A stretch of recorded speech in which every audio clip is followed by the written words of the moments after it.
Oke, nah saudara sekalian, ini tema kita hari ini ya. Kalau tadi saya melihat sharing dari saudara-saudara sekalian, hampir semuanya sharing ya. Dan kalau ditanya satu-satu juga pasti semua bisa men-sharingkan bagaimana pimpinan Tuhan sepanjang tahun ini.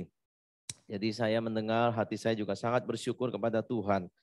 Ya, saya sendiri juga bersyukur kepada Tuhan untuk penyertaan Tuhan sepanjang tahun ini dalam keluarga kecil saya maupun keluarga besar saya maupun di dalam pelayanan bersama rekan-rekan hamba Tuhan. Ya kalau boleh terus terang di dalam pandemi ini jadwal hamba Tuhan lebih banyak karena memang tidak banyak hamba Tuhan luar yang kita memang jadwalkan. Akhirnya kita harus mengisi sendiri setiap mimbar di umum, di komisi-komisi semua karena semua aktif ya. Mungkin beda dengan gereja lain yang masih cuma sebulan sekali, tapi ini komisi kembali rutin lagi berlangsung seperti sharing contoh Nathan tadi. Akhirnya kita harus mengisi kebutuhan setiap komisi, SF, doa pagi, sampai di mimbar, dan semua jadwal lebih padat dari yang sebelum-sebelumnya. Ya. Tapi puji Tuhan ya, dengan kerjasama yang baik, saling mengisi, saling mensupport dari semua hamba Tuhan. Ya kalau ada bentrok kita biasanya cepat-cepat menukar supaya beban itu tidak menumpuk pada satu orang.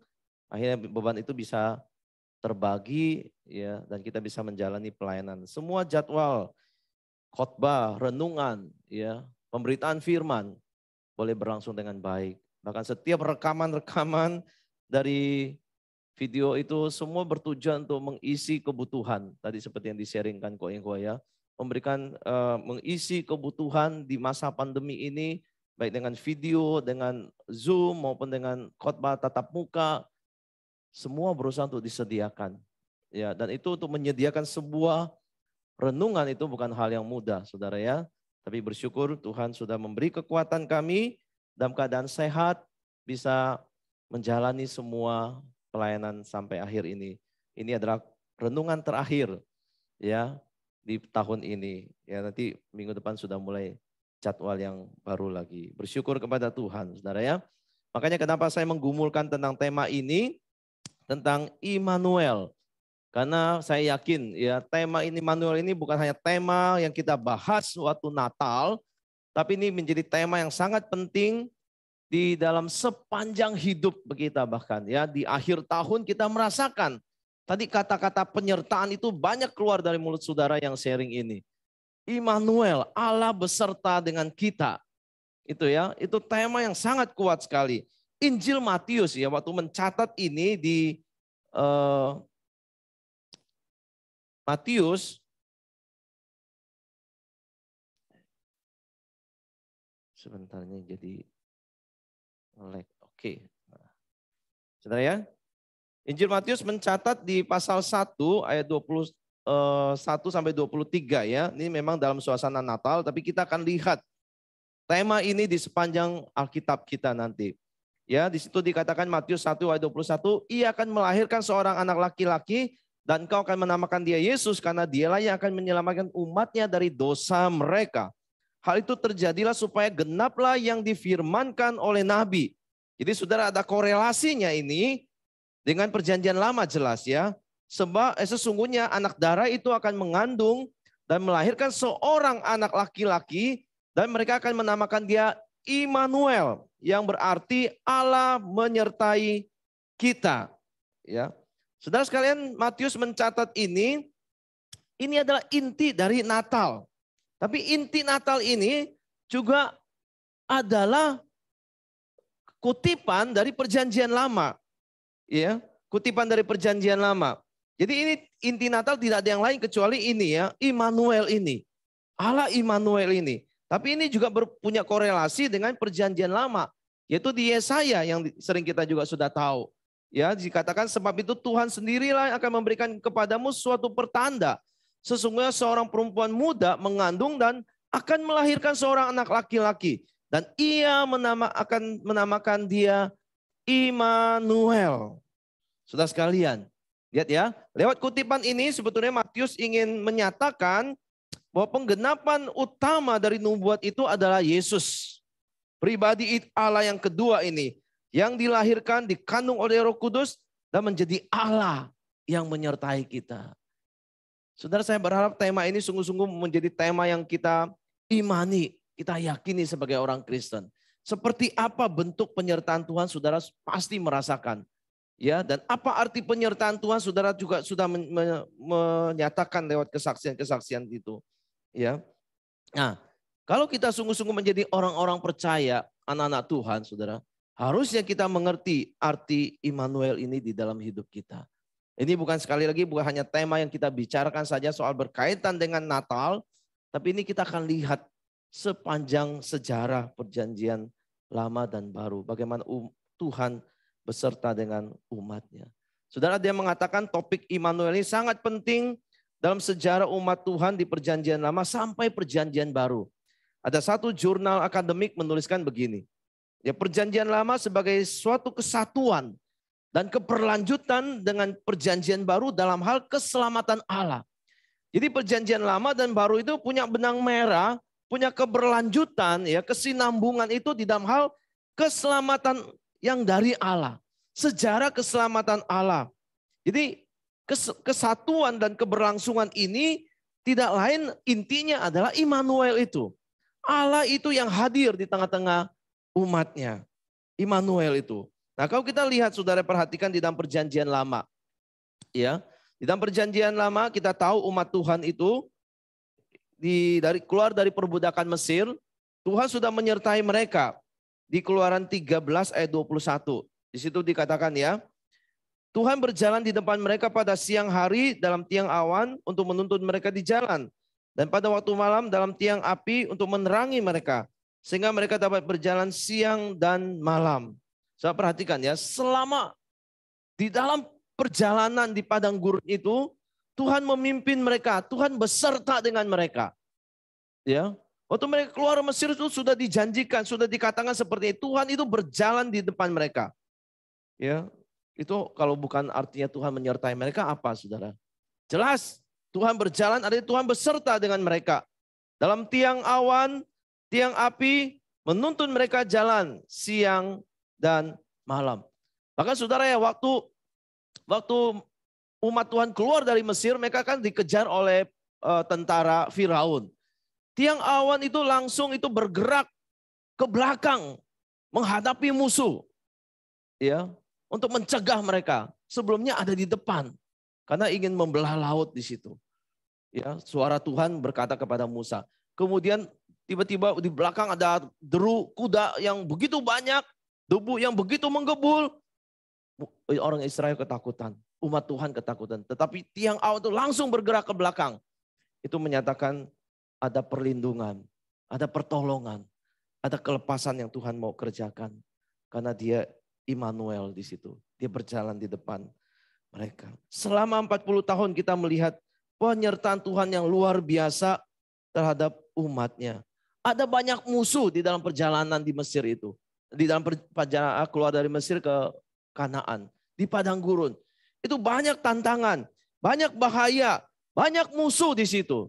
Tetapi kita lihat Tuhan menyertai umatnya dan mereka tetap aman. Tidak ada yang hancur kecuali karena mereka yang berdosa. Itu yang Tuhan sendiri yang menghancurkan. Tetapi selama Tuhan menyertai, bahkan tidak ada bangsa yang berani menyentuh mereka. Karena Allah ada di tengah-tengah mereka. Beserta dengan mereka. Saudara, bukan hanya itu juga. Ya, hal-hal kecil, hal-hal sepele, begitu Tuhan menyertai mereka, itu sangat-sangat terjamin hidup mereka. Keluaran 29 ayat 5 mengatakan 40 tahun lamanya aku memimpin kamu berjalan melalui padang gurun. Perhatikan. Pakaianmu tidak menjadi rusak di tubuhmu. Dan kasutmu tidak menjadi rusak di kakimu. Soalnya bicara kebutuhan hidupnya. Sehari-hari. Bajunya. Mereka hanya keluar dengan baju yang apa adanya waktu itu. Ya, makanan juga Tuhan sediakan. Tetapi dikatakan pakaian mereka tidak menjadi rusak. Kasut mereka pun tidak menjadi rusak di kakinya. Itu karena Tuhan ada di tengah-tengah mereka. Beserta dengan mereka selama 40 tahun. Sudah, bukankah ini luar biasa kalau Tuhan beserta dengan umatnya. Sudah, tidak ada hal yang perlu dikhawatirkan, bukan? Soal mara bahaya.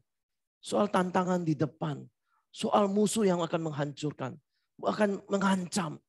Tuhan menjamin, Tuhan sungguh-sungguh memelihara.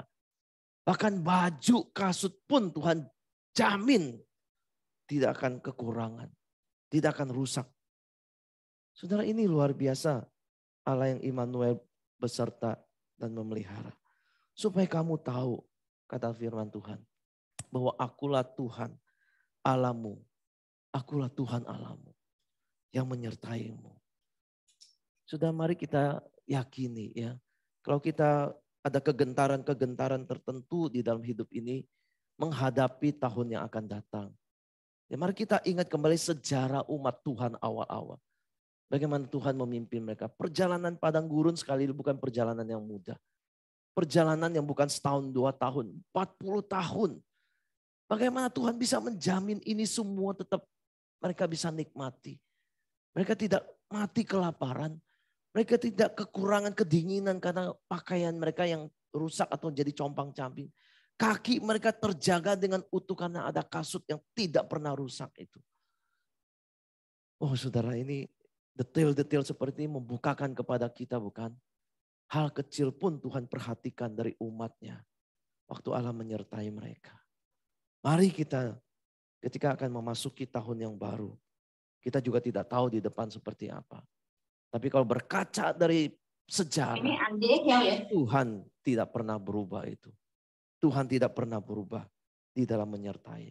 Tadi Musa sudah kutip satu ayat. Tuhan berkata, sekali-kali aku tidak akan meninggalkan engkau dan sekali-sekali aku tidak akan membiarkan engkau. Saudara, berbahagialah kita sebagai umat Tuhan. Karena Allah itu Immanuel. Saudara, ada satu kali begini. Di umat Israel itu begitu tegar tengkuknya ya. Begitu berdosanya di hadapan Tuhan. Sampai Tuhan itu berkata begini. Ya, sudah, ini tiang awan dan tiang api. Ya, Tuhan berkata begini. Aku akan mengutus seorang malaikat berjalan di depanmu dan menghalau orang Kanaan, orang Amori, orang Feris, orang Hewi, dan orang Yebus. Berkatalah Musa kepada Tuhan, jika engkau sendiri tidak membimbing kami, jangan suruh kami berangkat dari sini. Jadi satu kali memang betapa tegar tengkuknya dan berdosanya, Tuhan bilang, udah aku tidak mau. Mereka sangat bebal ya, tidak pernah mau taat. Tuhan bilang, aku akan mengutus seorang malaikat lah. Bukan aku sendiri yang berjalan, tapi seorang malaikat. Tapi Musa keberatan. Keberatan dengan berkata, jika engkau sendiri tidak membimbing kami, jangan suruh kami berangkat. Karena bagi Musa memang penyertaan Tuhan ini sangat penting bagi umat Tuhan ini. Ya, dikatakan di ayat berikutnya itu, dikatakan 33 ayat 6, dari manakah gerangan akan diketahui bahwa aku telah mendapat kasih karunia di hadapanmu, yakni aku dan umatmu ini. Bukankah karena engkau berjalan bersama-sama dengan kami, sehingga kami, aku dan umatmu ini dibedakan dari segala bangsa yang ada di muka bumi ini. Sudah, bukankah karena Tuhan ada bersama-sama dengan mereka, atau bahasa lain Tuhan itu berjalan atau Immanuel bersama-sama dengan mereka, mereka dibedakan dari bangsa yang lain. Dengan katanya saudara, Immanuel itu adalah identitas dari umat Allah. Kalau tidak ada Immanuel, mereka sama seperti bangsa lain. Yang Allahnya tidak menyertai mereka. Tetapi ini berbeda. Ini adalah Allah yang Immanuel di tengah-tengah umatnya. Berjalan bersama-sama dengan mereka. Itu yang membedakan ini umat Tuhan dan ini bukan umat Tuhan. Ini pembedaannya. Ini identitasnya. Ini tanda mereka umat Tuhan. Jika Tuhan itu tinggal di tengah-tengah mereka dan berjalan bersama dengan mereka. Sudah, ada seorang mahasiswa pernah waktu saya praktek, tidak di tempat ini, di tempat lain. Dia bertanya kepada saya begini. Kok percaya nggak kalau kita ini, setiap orang ini punya guardian angel ya, guardian angel, maksudnya ada malaikat penolong gitu ya, yang Tuhan kirim kepada kita satu persatu. Percaya nggak gitu? Saya waktu itu jawabnya spontan saja. Saya kayaknya nggak percaya. Kalau saya berkaca dari ayat ini, ya, saya berkata Tuhan tidak mengutus malaikat untuk menyertai kita kok. Tuhan itu Allah sendiri yang akan beserta dengan kita. Jadi bukan malaikat yang diutus menjadi penjaga kita, tetapi Allah sendiri yang berjalan bersama dengan kita. Jadi saya percaya orang Kristen bukan karena ada malaikat yang Tuhan utus untuk menjadi pagar melindungi. Tuhan bisa memang utus malaikat itu untuk menolong kita. Malaikat yang diutus pun itu berasal dari Tuhan, betul. Ya. Tetapi kalau berdasarkan ayat ini kita yakin identitas umat Allah itu terletak pada apa? Allah yang hadir di tengah-tengah mereka. Allah yang bertahta di situ. Allah yang beserta dengan mereka. Berjalan bersama-sama dengan umatnya. Itu ciri umat Tuhan. Tanpa ini, kata Musa, kami dibedakan dengan apa dari bangsa lain? Kau tanpa Tuhan di tengah-tengah kami. Saudara, makanya kalau ketika Musa itu diperintahkan untuk membangun ya tabernakel, kemah suci, ya. Kemah suci itu. Kemah suci itu di dalam bahasa Ibrani artinya itu ya Saudara ya. Miskan atau kemah pertemuan. Bahasa Yunani skeno ya atau tempat tinggal mendiami. Bahasa Latinnya tabernaculum, arti kemah, gubuk atau pondok. Saudara, kalau kita lihat istilah tabernakel ini itu ya, maka kita bisa melihat ini adalah simbol kehadiran Tuhan. Ya, simbol kehadiran Tuhan di tengah-tengah umatnya. Ya, Wahyu juga mengatakan begini. Lalu aku mendengar suara Tuhan yang nyaring dari tahta itu berkata, lihat kemah Allah ada di tengah-tengah manusia. Dan ia akan diam bersama-sama dengan mereka. Maka mereka akan menjadi umatnya dan ia akan menjadi Allah mereka. So perhatikan dari awal sekali sampai akhir dari kitab kita Wahyu itu menuliskan Allah itu ada di tengah-tengah umatnya. Di tengah-tengah manusia. Dia berkemah di situ.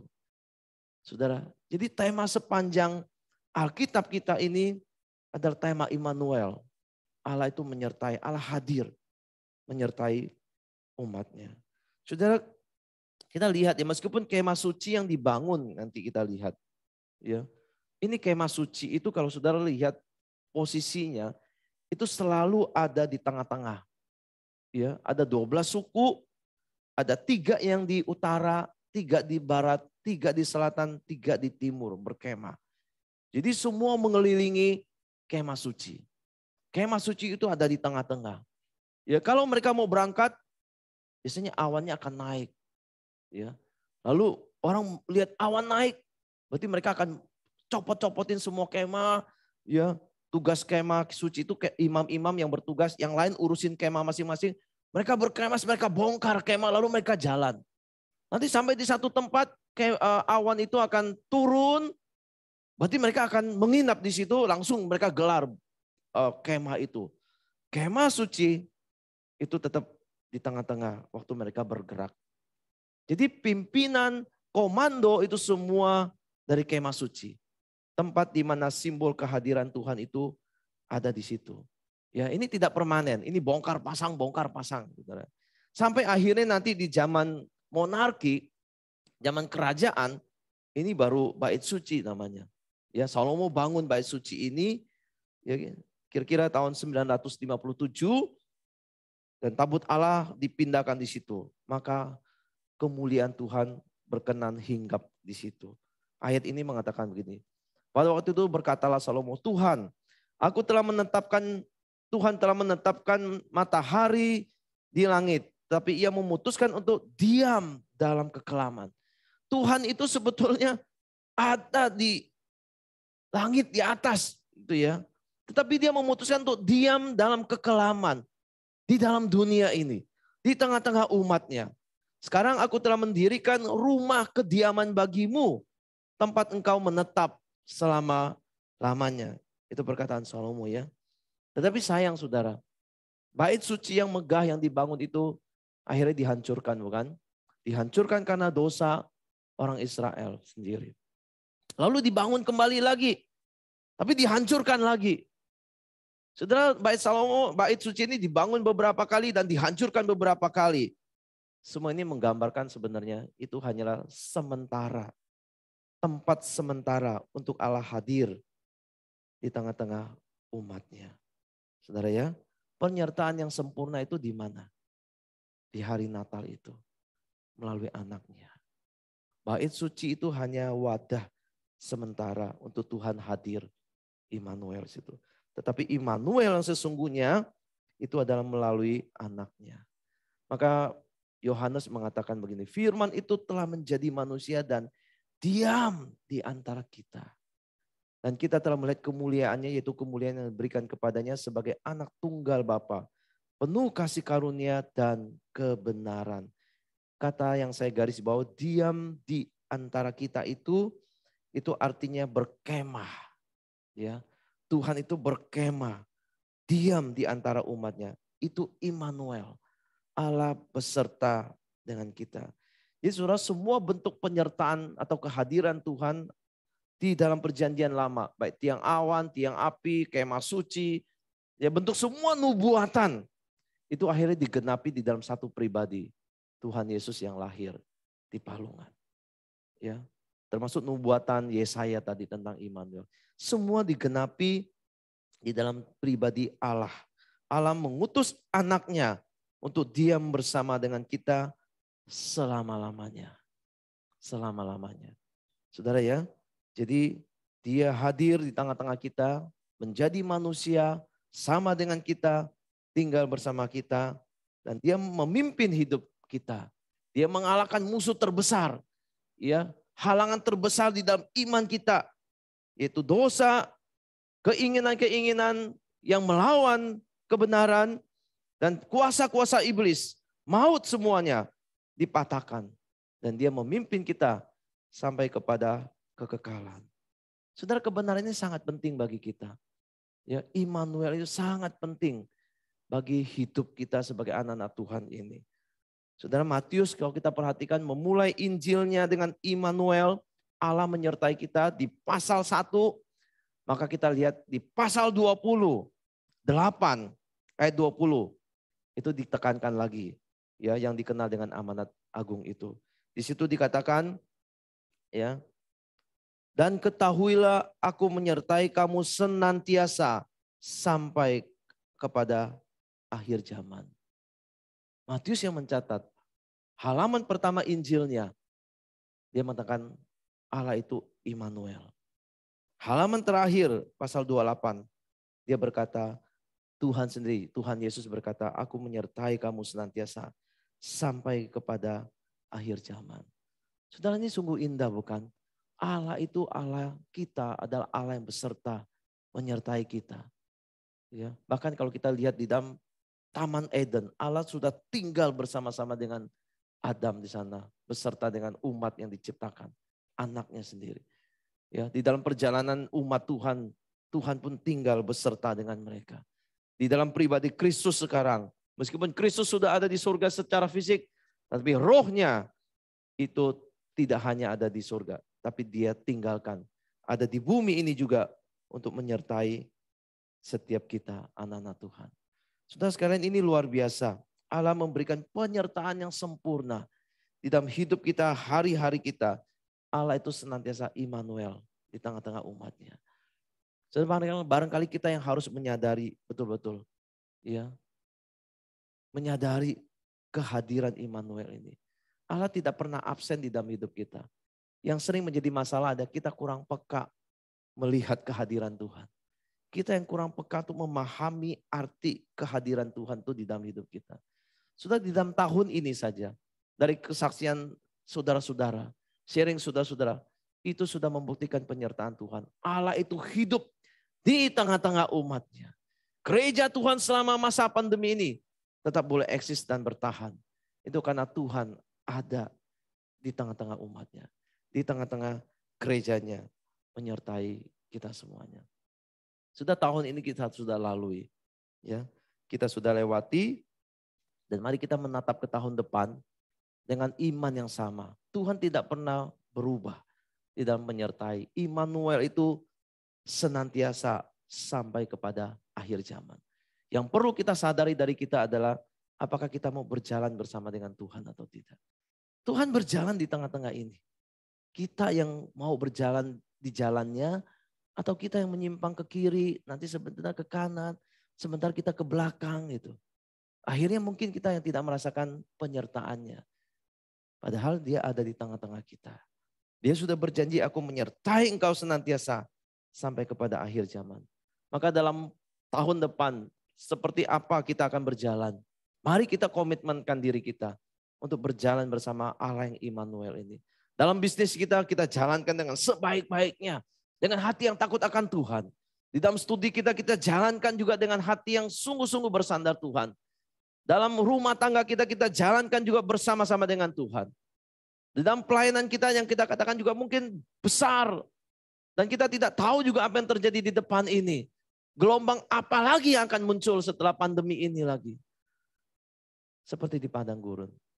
Kalau Tuhan hadir, berjalan di depan kita, beserta dengan kita akan sampai ke tujuannya. Kita akan sampai ke tujuannya.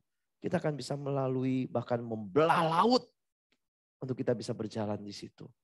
Seperti kita membelah pandemi ini. Pandemi ini memang menakutkan boleh dikatakan. Tetapi umat Tuhan seperti bisa berjalan menerobos di situ. Dan kita lihat gereja eksis dan bertahan. Sudah bersyukur kepada Tuhan. Tema Immanuel ini diberikan, ditegaskan di Natal ini. Dan itu menjadi titik Allah yang imanen, permanen, menyertai umatnya. Mari kita berjalan bersama dengan Tuhan dan kita akan lihat pekerjaan besar yang kita bisa jalani bersama-sama dengan Tuhan, bergandengan tangan di dalam hidup, menjalani hidup di tahun 2022 ini. Biar Tuhan memberkati firman-Nya, mari kita berdoa.